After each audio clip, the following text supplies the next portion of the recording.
예수님의 광야 마귀에게 시험을 받으신 것은 우리를 위한 시험이지 예수님 자신을 위한 시험이 아니었습니다. 예수님이 하나님의 아들 되심을 스스로 증명할 이유가 없습니다. 그러나 마귀로부터 시험을 당하시는 이유는 이렇게 육신으로 오셔서 시험 당하시고 말씀하시고 가르치지 않으면 깨닫지 못하는 우리의 아둔함, 어리석음 때문입니다. 우리가 어리석기 때문에 말씀 되신 하나님이 육신을 입고 이 땅에 오셔서 사람들을 가르치신 것입니다. 이 예수님이 제 아들의 복음서를 통해서 우리를 지금도 가르치고 계시는 것입니다. 16절 예수께서 그 자라나신 곳 나사렛에 도착을 했다고 합니다. 그리고 안식일에 늘 하시던 대로 회당에 들어가 성경을 읽으려고 섰다고 합니다. 예수님은 공생애 이전에 안식일에 늘 회당에 찾아가셨고 구약 성경을 읽었던 것입니다. 17절 회당장이 선지자 이사야의 글을 가져와 예수님께 전달한 것 같습니다. 예수님은 이사야서 가운데 이렇게 한 구절을 찾아서 읽으십니다. 18절 주의 성령이 내게 임하셨으니 이는 가난한 자에게 복음을 전하게 하시려고 내게 기름을 부으시고 나를 보내사 포로된 자에게 자유를, 눈먼 자에게 다시 보게 함을 전파하며 눌린 자를 자유롭게 하고 19절 주의 은혜의 해를 전파하게 하려 하심이라 하였더라. 이 말씀은 이사야 61장 1절과 2절의 말씀입니다. 이사야 61장 제가 읽겠습니다. 1절입니다. 주 여호와의 영이 내게 내리셨으니 이는 여호와께서 내게 기름을 부어사 가난한 자에게 아름다운 소식을 전하게 하려 하심이라.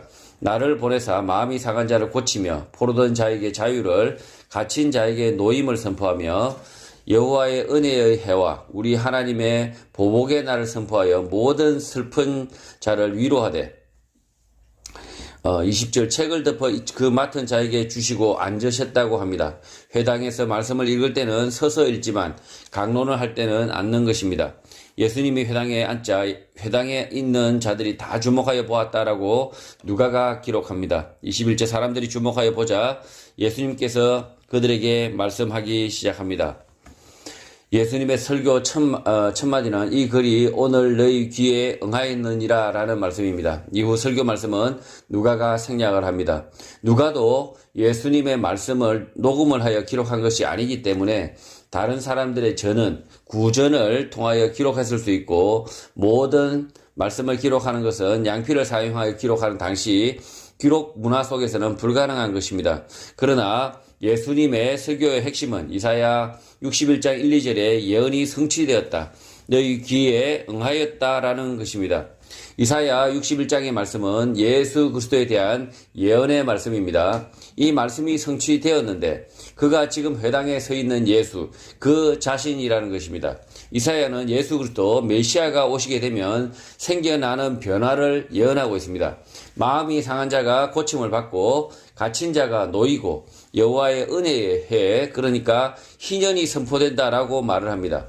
예수 그리스도가 오시는 것 자체가 희년이다. 해방의 날이다. 죄의 속박에서 벗어나는 해로 말하고 있는 것입니다. 22절 예수님의 회당 설교 이후에 나사렛 사람들의 반응입니다. 그들이 다 그를 정언하고 그 입에서 나오는 바 은혜로운 말을 놀랍게 여겼다고 합니다. 그리고 이 사람이 요셉의 아들이 아니냐라고 서로 묻습니다. 모든 말씀이 기록되지 않았지만 나사렛 회당에 예수님의 설교가 범상치 않았기 때문에 이들이 이렇게 말하고 있는 것입니다. 그들의 이 말 가운데 요셉의 아들이 아니냐라고 하는데 이 말은 의심하는 자들의 말입니다. 23절 예수님께서 의심하는 그들에게 말씀을 합니다. 너희가 반드시 의사야 너 자신을 고치라 라는 속담이 있는데 그것을 인용하겠다고 합니다. 의사면 너 자신부터 고치라는 것입니다. 당시 의술은 매우 낮은 수준이었습니다. 그래서 의사라고 하면서 자기 자신의 병도 고치지 못하는 사람들이 많았고 엉터리가 많았기 때문에 의사임을 증명하는 방법으로 그 자신의 병을 고치는 것, 타인의 병을 고쳐서 증명하는 것입니다. 자신의 병을 고치지 못하는 의사는 의사가 아니라는 것입니다. 그들이 이렇게 속으로 생각을 하면서 나에게 우리가 들은 바 가버나움에서 행한 일을 내 고향 여기서도 행하라 라고 속으로 생각한다고 말씀합니다. 예수님은 이 사람이 요셉의 아들이 아니냐라는 말 속에 나사렛 사람들의 불신앙의 생각을 이미 읽고 계신 것입니다. 24절 그리고 예수님께서 내가 진실로 너희에게 이르노니 선지자가 고향에서는 환영을 받는 자가 없다라고 말씀하십니다. 이 말씀은 과거 이스라엘 사람들이 가졌던 선지자에 대한 태도, 역사를 반추하는 말씀입니다. 선지자가 고향에서 환영을 받지 못하는 이유는 그들이 이 선지자를 잘 안다. 요즘 말로 선 잘 알이었기 때문입니다. 그래서 선지자의 말에 귀를 기울이지 않는 것입니다. 나사렛 회당에서 설교하시는 예수님에 대하여 나사렛 사람들이 가졌던 생각은 자신들이 예수의 유년기부터 장년기까지 모두 지켜봐 왔기 때문에 잘 안다라는 선입견을 가진 것입니다. 그러나 얼마나 알까요? 사람들은 자신이 보고 들은 것을 통하여 잘 안다라고 생각하는 병이 있습니다. 자신이 보고 들은 것만 다라고 생각하는 것이 모든 사람들의 공통된 착각이고 오산인 것입니다. 그렇지 않습니다. 보이지 않는 것들이 더 중요한 의미를 갖는 것이 세상에는 너무나 많습니다. 그래서 보고 들은 것에 대한 선입견은 인생사에 1도 도움이 되지 않는 것입니다. 25절 예수님이 답답한 심경으로 이런 선입견의 장벽을 넘은 사람들의 예를 듭니다. 첫 번째가 사렙다 한 과부입니다. 엘리야 시대에 하늘이 3년 6개월간 닫히어 온 땅에 큰 흉년이 들었을 때 이스라엘에 많은 과부가 있었지만 26절 엘리야가 그중 한 사람에게 보내심을 받지 않고 오직 시돈 땅에 있는 사렙다의 한 과부에게 찾아갔다라고 말합니다. 이 과부의 통에는 가루 한 웅큼과 병의 기름 조금뿐이었으나 이것을 엘리야에게 대접하고 자기 아들과 함께 죽고자 하였으나 통 안에 가루는 담이 없었고 그 병의 기름은 없어지지 아니하였다라고 합니다. 또 그 아들이 죽었으나 엘리야는 하나님께 부르짖어 그 아들의 목숨을 다시 살게 하였던 것입니다.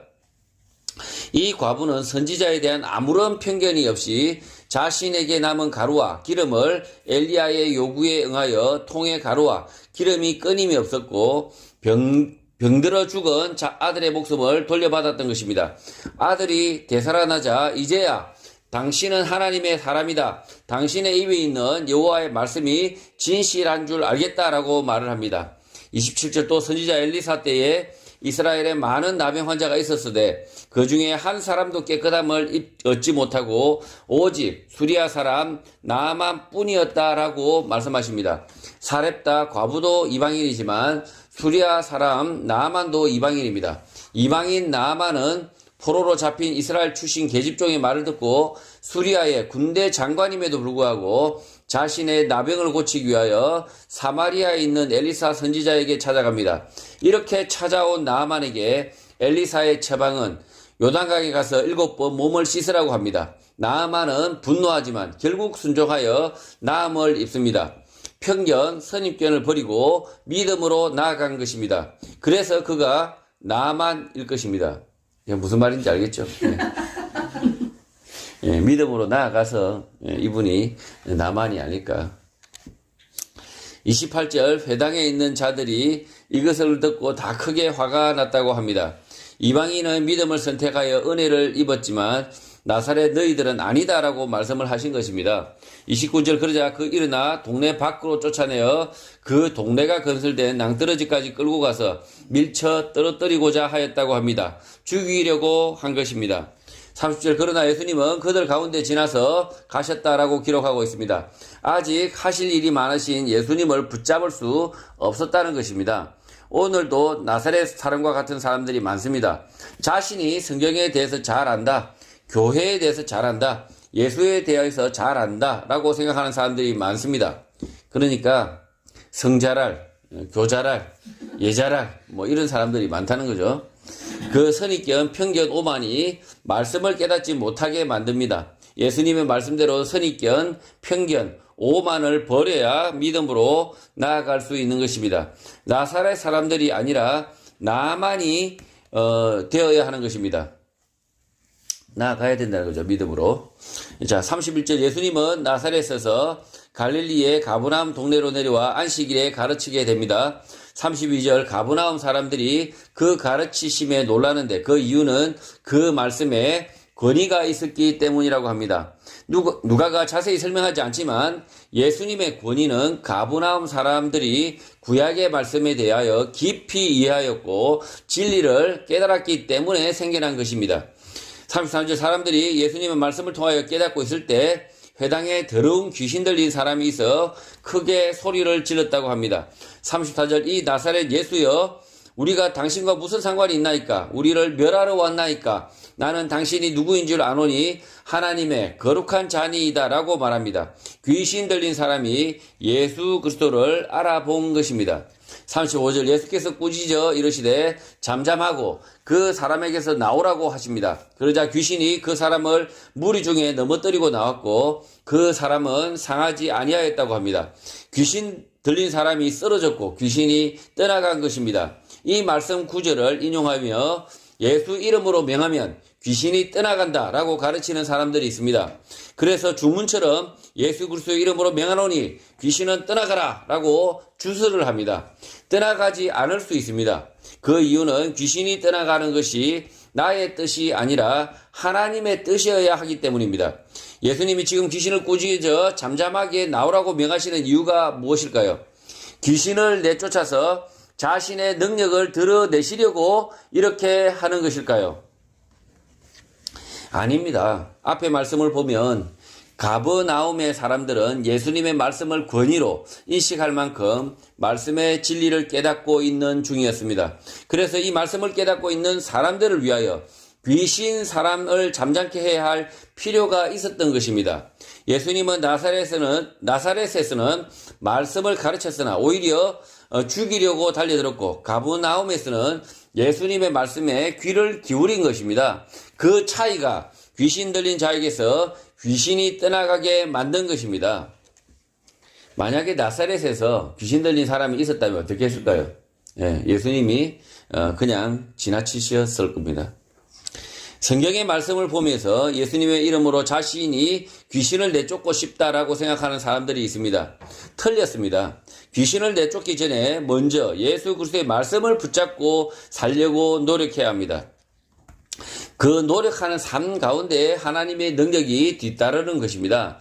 하나님의 능력이 하나님의 시간과 뜻에 따라 드러나는 것입니다. 그러니 귀신을 쫓겠다고 주문을 외우는 식으로 하면 안 되는 것입니다. 주문을 외울 것이 아니라 예수님의 말씀에 귀를 기울이고 그의 말씀대로 살려고 몸부림쳐야 하는 것입니다. 36절 가버나움 사람들은 다 놀라 서로 이렇게 말을 했다고 합니다. 이 어떠한 말씀인고 권위와 능력으로 더러운 귀신을 명함에 나가는도다. 가버나움 사람들은 예수님의 말씀에 깊은 자각이 있었고 그 말씀의 권위, 능력으로 더러운 귀신을 명하니 나갔다라고 결론을 내리고 있는 것입니다. 가버나움 사람들은 나사렛 사람들과 대조를 이루는 것입니다. 37절 이에 예수의 소문이 그 근처 사방에 퍼졌다라고 누가는 기록을 합니다. 갈릴리 지역 나사렛에서는 예수를 죽이려고 하였으나 가버나움 사람들은 예수님의 말씀에 깊은 자각, 이해가 있었고 그의 말씀과 능력에 놀라워하는 것입니다. 말씀을 깨닫지 못하는 사람에게는 재앙이, 말씀을 깨닫는 사람들에게는 덤으로 기적을 눈으로 본 것입니다. 38절 예수께서 일어나 가버나움 회당에서 나가 시몬 베드로의 집에 들어갔습니다. 그런데 시몬의 장모가 중한 열병을 앓고 있었는데 사람들이 그를 위하여 예수께 구하였다고 합니다. 예수님의 사역은 초기였고 베드로의 장모가 계속 열병을 앓는다면 베드로와 그의 아내는 여러 가지 문제를 가질 수밖에 없습니다. 그래서 만약 베드로가 예수님의 말씀을 듣지 않고 산에 약초를 캐러 가면 곤란한 것입니다. 누가가 이 사건, 시몬 장모를 고치시는 사건을 자세하게 기록하지 않고 짧게 기록하는 것은 베드로의 형편, 베드로의 아내의 문제, 장모의 열병 등 시시콜콜 설명하면 예수님이 아니라 베드로 가족의 문제에 집중하는 모순이 생겨나기 때문이라 추측됩니다. 39절 그래서 길게 설명하지 않고 짧게 예수님이 열병을 꾸짖었다. 그리고 병이 떠났다. 여자가 곧 일어나 그들에게 수종을 들었다. 라고 기록하고 있는 것입니다. 예수님의 사역에 방해가 되는 시몬 장모의 병이 낫는 것을 보면서 마찬가지로 아무 질병이나 꾸짖는 사람들이 있습니다. 예수님이 질병을 보시고 꾸짖었으니 자기도 꾸짖어서 낫게 하겠다는 것입니다. 그러나 이렇게 꾸짖는 사람들이 잊은 것이 있습니다. 꾸짖는 사람이 예수가 아니고 예수님과 같이 구원 사역이 앞에 있는 것이 아니라는 것입니다. 예수님처럼 질병에 대하여 꾸짖어서 낫게 하겠다고 하는 사람들 99.99%는 사입입니다. 예수님의 기적은 사역을 통하여 예수가 그리스도이심을 보여주고 있을 뿐 그것을 따라하라고 보여주신 것이 대부분 아닙니다. 또 예수 제자들에게 특별하게 기적을 허락하신 것 또한 예수님의 복음을 첫 번째로 전해야 할 막중한 사명이 있었기 때문입니다. 지금 복음서를 읽고 믿는 우리들은 이러한 이적이 전혀 필요 없는 것입니다. 우리는 기적 따위가 없어도 믿는 우리가 이적인 것입니다. 지금 예수님의 이 장모를 그 병을 꾸짖으시는 이 모습을 보면서 이렇게 누가 아주 짧게 기록을 하니까 마치 이 질병을 앞에 두고 꾸짖으면 야 감기 귀신아 물러가라 하면 나을 줄 아는 분들이 있어요. 그렇게 설교하시는 분들이 있는데 이단 사입이라는 거죠. 모 교회가 그렇게 가르친다고 하는데 성경의 말씀을 한참 거꾸로 읽고 계시는 거죠. 예수님께서 지금 이 하나님 대신 하나님의 아들 대신 이 예수님이 지금 이 꾸짖고 있다. 이 음중한 상황을 이렇게 이 상황을 아주 오해를 해도 아주 심각하게 오해를 하고 있고요. 오산을 하고 있는 거죠. 자, 그래서 이렇게 가르치는 분들 중에 대부분이 이단이다. 자신의 욕심을 쫓아서 감기 귀신 물러가라. 위암 귀신 물러가라. 그렇게 물러가라고 한들 물러가지 않죠. 하나님의 뜻이 아니면요 감기도요 낫지 않습니다. 그러나 이 하나님의 뜻 가운데 있다면 그렇게 물러가라 하지 않더라도 우리가 나음을 입습니다. 40절 해질 무렵에 사람들이 온갖 병자들을 데리고 나오자 예수님께서 일일이 그 위에 손을 얹으사 고치셨다고 합니다. 가버나움의 사람들은 예수님의 말씀을 듣고 믿었고 병자들까지 데리고 나온 것입니다. 예수님은 믿음의 사람들이 데리고 온 이 병자들, 설득된 이 사람들을 안 고칠 이유가 없는 것입니다. 41절 여러 사람에게서 귀신들이 나가며 소리 질러 말을 하는데 당신은 하나님의 아들이니다 라고 말합니다. 예수님께서 꾸짖으며 그들이 당신은 하나님의 아들이다 라고 말함을 허락하지 않았다고 합니다. 그 이유는 귀신들이 자기를 그리스도인 줄 알았기 때문이라고 기록합니다. 예수님은 가버나움 사람들을 가르치고 깨닫게 하는 것이 사역이었지 귀신을 낫게 하는 것이 목적이 아니었습니다. 또 귀신들이 하나님의 아들이다라고 말하는 것은 아무런 의미가 없다. 그러니 입을 닫아라 라고 꾸짖는 것입니다. 그 사람들이 예수 그리스도 하나님의 아들임을 깨닫는 것이 중요한 것이지 이 귀신이 떠드는 것이 아무 중요하지 않다는 거죠. 이해가 되시죠? 그러니까 이 귀신 들린 사람들이 낫는 것이 예수님의 사역의 목적이 전혀 아니라는 겁니다. 그리고 병 낫는 것이 죽은 사람이 살아나는 것이 예수님의 사역의 중요한 부분이 전혀 아니라는 거죠. 우리가 예수님의 말씀을 듣고 우리가 예수님의 말씀을 순종하고 그 말씀대로 살아서 영생을 얻는 것, 구원을 얻는 것이 예수님 사역의 핵심이라는 겁니다. 귀신을 낫게 한들 그 육신은 다시 죽기 때문에 예수님의 말씀 듣고 깨닫고 그의 말씀대로 살아서 영생하는 것이 더 중요했기 때문에 귀신이 말하는 것을 허락하지 않는 것입니다. 귀신을 내쫓은 것은 예수님께게는 중요한 일이 전혀 아니었고 우리를 가르쳐 구원 얻는 믿음을 선물하는 것이 예수님 사역의 핵심이었던 것입니다. 그러니 말씀을 앞세우지 않고 귀신 고친다. 이런 타령은 교회 안에서 하지 말아야 합니다. 귀신 고치는 교회들 있죠. 쓰잘데기 없는 교회들입니다. 42절 예수님은 사람들에게 둘러싸여 옴짝달싹을 못할 지경이 됩니다. 그래서 날이 밝자 예수님께서 나와 한적한 곳으로 갑니다. 그럼에도 불구하고 무리가 찾았고 예수님을 만나자 자기들에게서 떠나시지 못하게 만류를 하려고 합니다. 43절 예수님께서 내가 다른 동네들에서도 하나님의 나라 복음을 전하여야 하리니 나는 이 일을 위해 보내심을 받아노라라고 말씀하십니다. 예수님은 귀신을 내쫓고 병을 고치러 오신 것이 아닙니다. 그러나 한국 교회는 귀신을 내쫓고 병을 고치러 오신 예수님으로 둔갑을 시킵니다. 귀신을 내쫓은들, 병을 고친들 다시 죽습니다.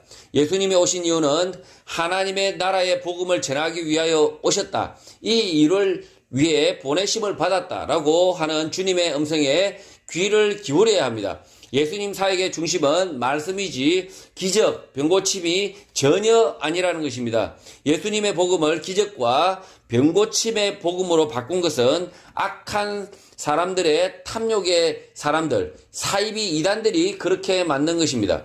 44절 예수님은 갈릴리 여러 회당을 다니시며 전도를 하십니다. 예수님이 가만히 있었던 것이 아니라 친히 이곳저곳 회당을 찾아가 가르치셨다는 것입니다. 오늘 한국 교회의 전도 모습을 보면 안타깝습니다. 찾아가 가르치지 않습니다. 교만하게 불러주면 가겠다고 합니다.